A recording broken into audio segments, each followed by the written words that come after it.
ചില ദിവസം എനിക്ക് ഫുഡ് ഉണ്ടാക്കാൻ ഭയങ്കര മടി വരും. പക്ഷേ അകത്തോട്ടെന്തെങ്കിലും പോകണമെങ്കിൽ ആക്കിയല്ലേ പറ്റുമോ.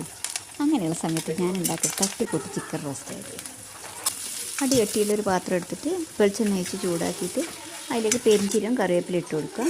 അതിനുശേഷം ഇഞ്ചിയും വെളുത്തുള്ളി സവോളയും ഇട്ടിട്ട് ഒന്ന് വഴറ്റി കൊടുക്കുക. അത് കഴിഞ്ഞിട്ട് മസാല പുരട്ടി ചിക്കൻ ഇട്ട് കൊടുക്കുക. എന്നിട്ട് നന്നായിട്ടൊന്ന് മിക്സ് ചെയ്തിട്ട് ലോ ഫ്ലെയിമിലിട്ടിട്ട് ഇതൊന്ന് വേവിച്ചെടുക്കണം. ചിക്കൻ വെന്ത് എണ്ണ തെളിഞ്ഞ് വന്നു കഴിഞ്ഞാൽ അതിലേക്ക് കുറച്ച് സവാളയും കുരുമുളകിൻ്റെ പൊടിയും മല്ലിയിലയും കറിവേപ്പിലയും ഇട്ട് 2 മിനിറ്റ് അടച്ച് വെക്കുക. അതിനുശേഷം നന്നായിട്ടൊന്ന് മിക്സ് ചെയ്തെടുക്കുക.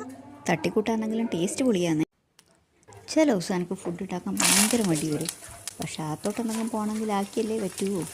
അങ്ങനെയുള്ള സമയത്ത് ഞാൻ ഉണ്ടാക്കി തട്ടിക്കൂട്ടി ചിക്കൻ റോസ്റ്റ് ആയിട്ട് അടി കട്ടിയുള്ളൊരു പാത്രം എടുത്തിട്ട് വെളിച്ചെണ്ണ ഒഴിച്ച് ചൂടാക്കിയിട്ട് അതിലേക്ക് പെരിഞ്ചീരകം കറിവേപ്പില ഇട്ട് കൊടുക്കുക.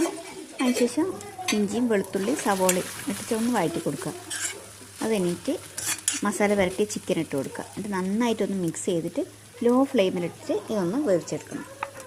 ചിക്കൻ വെന്ത് എണ്ണ തെളിഞ്ഞ് വന്നു കഴിഞ്ഞാൽ അതിലേക്ക് കുറച്ച് സവാളയും കുരുമുളകിൻ്റെ പൊടിയും മല്ലിയിലയും കറിവേപ്പിലയും ഇട്ട് 2 മിനിറ്റ് അടച്ച് വെക്കുക. അതിനുശേഷം നന്നായിട്ടൊന്ന് മിക്സ് ചെയ്തെടുക്കുക. തട്ടിക്കൂട്ടാണെങ്കിലും ടേസ്റ്റ് പൊളിയാണ്.